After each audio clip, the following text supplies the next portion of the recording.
பூச்சியா நகர்ந்து நகர்ந்து சென்றேனே கம்பளி பூச்சியா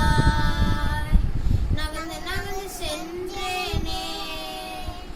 கச்சிதமாய் பறக்க செய்தாரே அசந்து போனேனே கச்சிதமாய்